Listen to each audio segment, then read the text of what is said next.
రాష్ట్ర ఉప ముఖ్యమంత్రి పవన్ కళ్యాణ్ విమర్శించినందుకు ప్రశ్న రావణ్పై ఉపా చట్టం క్రింద అరెస్టు చేయడం దారుణమని జై భీమ్ రావ్ భారత్ పార్టీ రాష్ట్ర వర్కింగ్ ప్రెసిడెంట్ న్యాయవాది జగ్గారావు మల్లికార్జున ఆరోపించారు. కాకినాడ శ్రీనగర్లో గల జై భీమ్ రావ్ భారత్ పార్టీ కాకినాడ జిల్లా కార్యాలయంలో రాష్ట్ర working president Jagga Rao Mallikarjuna media సమావేశం నిర్వహించారు.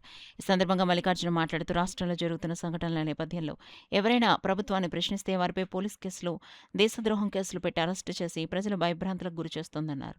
కూటమి ప్రభుత్వం తన వైఖరిని మార్చుకోకుంటే భవిష్యత్తులో భారీ మూల్యం చెల్లించుకోవాల్సి వస్తుందని హెచ్చరించారు.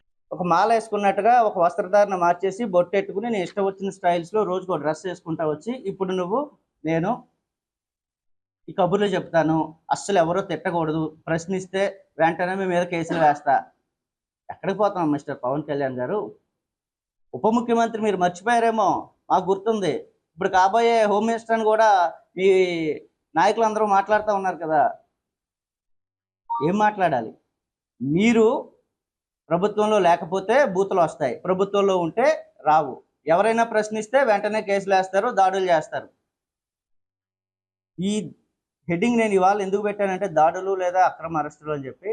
ఈ రావణ్ దగ్గరికి వచ్చినప్పుడు మొన్న రావణ్ అసలు సర్పవరం పోలీస్ స్టేషన్లో మనందరూ కూడా రావణ్ మీద దాడి అన్న. రావణ్ మీద ఎక్కడండి దాడి?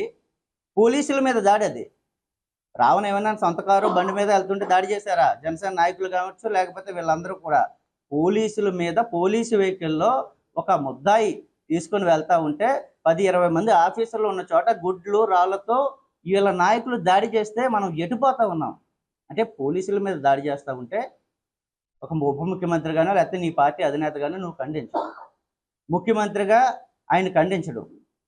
షాడో ముఖ్యమంత్రిగా ఉన్న లోకేష్ అసలు ఖండించడు. మరి ఎక్కడికి పోతుంది? ప్రజలు ఏమి నేర్చుకోవాలి? మాట్లాడాలంటే అంటే పద్ధతిగా మాట్లాడాలి. నేను దాని వరకు కూడా వస్తా.